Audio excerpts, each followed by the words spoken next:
Ayun no. Okay, so mafaging umaga sa inyong lahat. Sana naririnig nyo ako. Nagmask tayo kasi hahawak tayo ng ibon. So magbabakuna tayo. Okay, so i-update ko kayo. Ayun yung mga eto. Ayun, may na-harvest na tayo, 4. Okay? So, yung 4 na yan, babakunahan natin.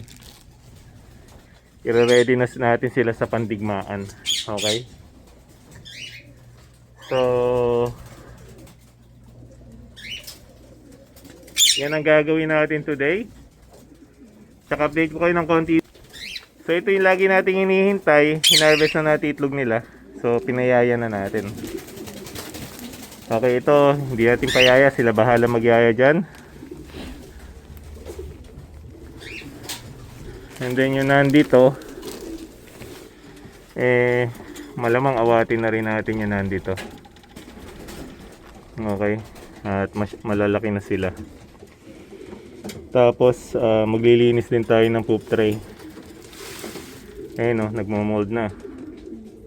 At lumamig na naman. Kung makita nyo tayo niyan, liliit ayan gawa ng Boss Jaguar Probiotics yan. Baka naman Boss Jaguar. Okay, so kukunin muna natin ibon isa-isa. Kunin ko muna yung ibon isa-isa, and then para makita nyo kung paano ako magbakuna nang ako lang mag-isa. Okay, so yan. Let's kuha tayo ng pansapin natin dito. Okay, hintayin nyo ako. Okay guys, so bakunahan natin tong ibon. Ayan. So hindi ko alam kung makikita nyo. Ayan. Okay, sapin tayo dito. Okay, so ang style ko ganito. Hawakan mo yan. Itong isang kamay mo dito. Itong isang kamay mo, hawak to. Yan. Nakadantay ito sa leeg. Tapos sabay tusok. And then sabay press. Ganun lang. So, one down. And then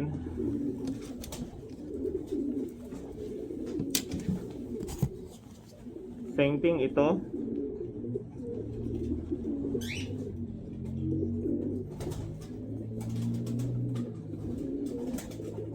Pwede ipit mo rin yung dalawang daliri mo, tusok dito.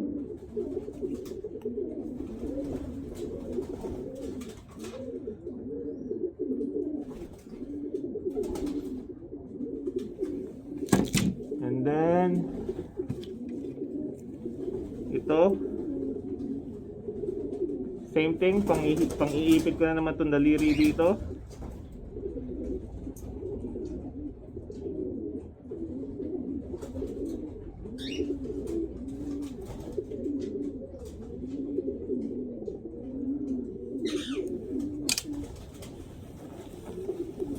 Yan, so bakunado na siya, and then yung packs.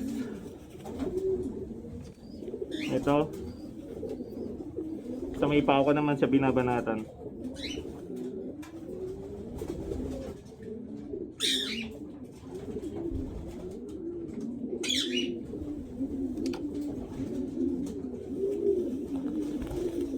Okay, so ganun lang, tapos na yung isang ibon.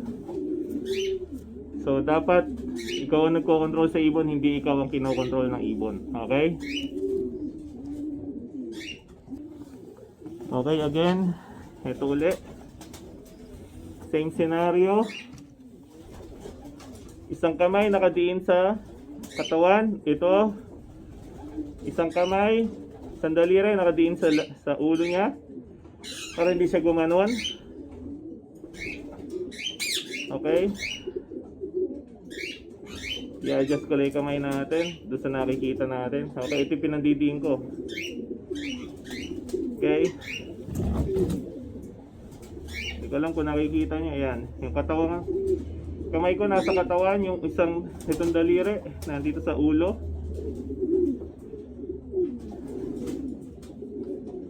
Then, hinahanap lang natin. Ako binabata ko yung skin to make sure na wala akong tatamaang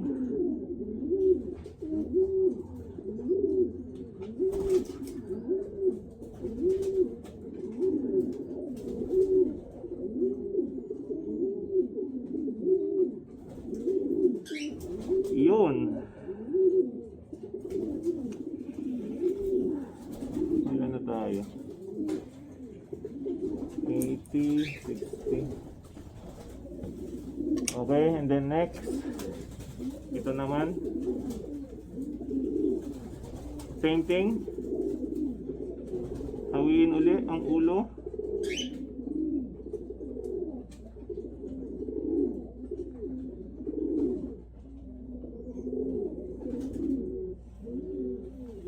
Yun. Okay, again, panghawak ng katawan, pamigil ng ulo,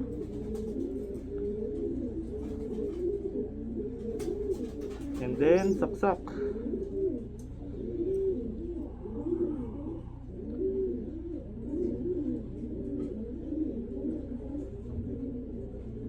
I-ayos ko lang doon sa nakikita ko yung number. Okay.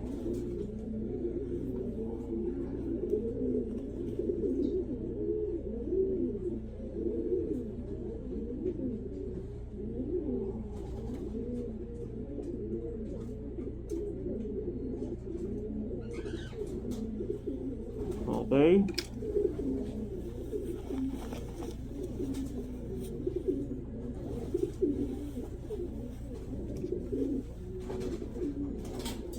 Tapos pakita ko sa inyo yung isa pang way.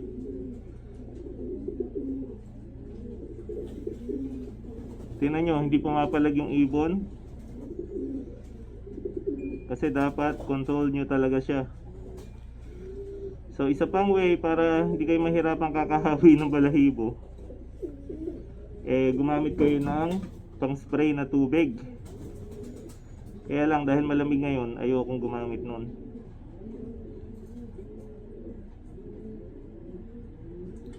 Okay.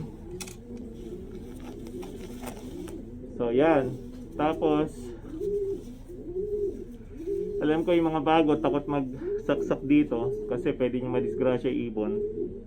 May isa pang way sa singit.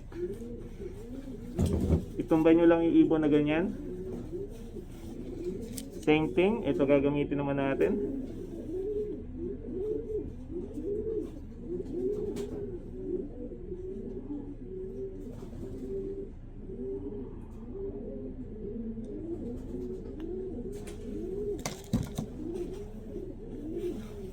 Ganun lang, tapos na. Tapos yung packs lalagyan natin kasi alam niyo nang pag summer laging mayroong bulutong. So para ma-prevent yun, panatan na lang natin sa chest.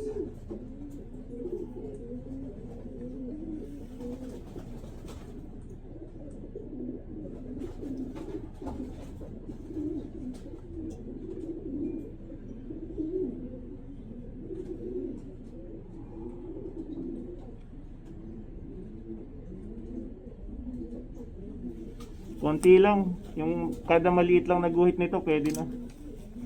Kahit nga maliit lang na droplet pwede na. Okay?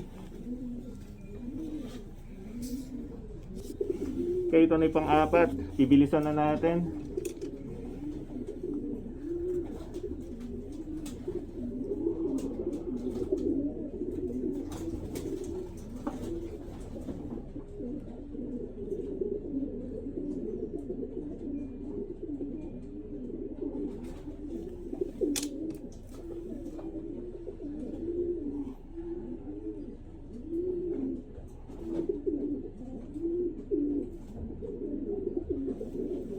Sikreto lang sa pag dito, dapat kontrolado niyo yung ulo, hindi gumaganon.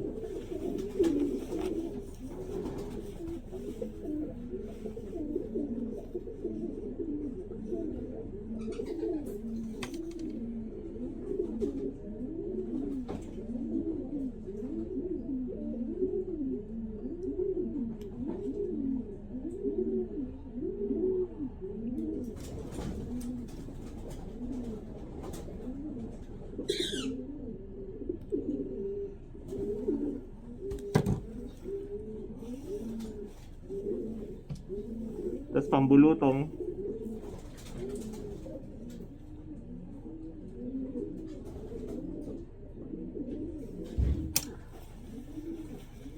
Ganun lang, tapos na.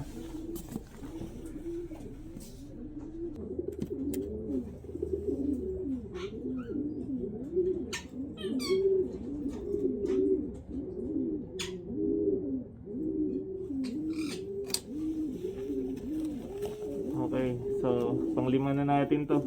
Awatin na rin natin. Sa mga nagtatanong paano ba ako mag-awat pagka yan, hindi na kalbo kilikili, naawat na natin. Minsan mas maaga pa. Okay?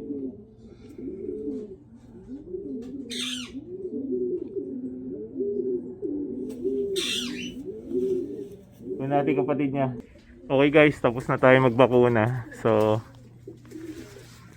meron pang tip na ibibigay sa inyo. Okay, so ito. Hindi ako lalapit masyado. Ayan. So inawat na natin mga inakay. So ngayon, ang ginawa natin, meron tayong isang ibon na bata pa. Ayan.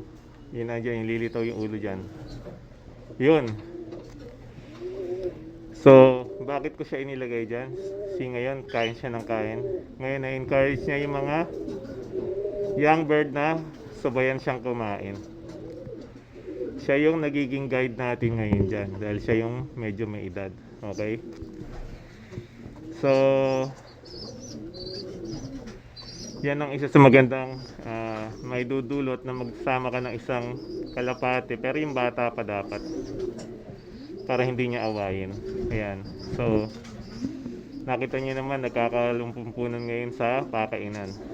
Yan ang epekto niya sa kanila. So siya kunwari yung nagtuturo sa kanila. Actually siya talaga ang magtuturo sa kanila. So imagine ilan yung tuturuan niya. 7 yung nandiyan. Okay, so ngayon di tayo nag-worry na hindi sila makakain ng maayos. Okay, so siguro mga 3 or 4 days alisin na natin siya dyan. For sure marurunong na yan lahat in 3 to 4 days. Although bago natin sila awatin, pinatutukan na natin sila sa pugad pa lang. Kaya lang, kumbaga ito, reinforcement lang ng pagtuturo natin sa kanila. Okay? Ayan, alisin natin yung aking mask at hindi ako makahinga. So, yan. Kung makikita nyo, very effective yung style natin. Maglagay ka ng isang inakay pa din para hindi nang naaway. So, ngayon tinuturuan niya magsitoka itong mga kalapate. Okay? So, alam nyo na, yan yung mga isang sikreto na ginagawa natin. Tsaka wag kayong magdidirekta ng ibon doon sa kasama agad yung matatanda kasi magugulpi lang sila. So dito nyo sila sasanayin na makipagbugbugan. So after this, dito tayo magsiselection kung sino yung lalabas na maganda katawan. Ibig sabihin kasi sa akin nun, tingnan natin kung sino yung mas makakapag-adjust sa kanila ng mabilis na wala yung magulang nila. So ngayon pa lang nasasanay na sila na medyo ma-stress kasi stressful sa kanila to kasi walang magsusubo sa kanila. On their own na sila. Ito yung day 1 nila. Okay? So again, foggy pa din dito. Ayan, nakita nyo naman, Boss Jaguar Loft lang sa Kalam. Okay, so foggy pa rin dito. Shoutout kay Genevieve.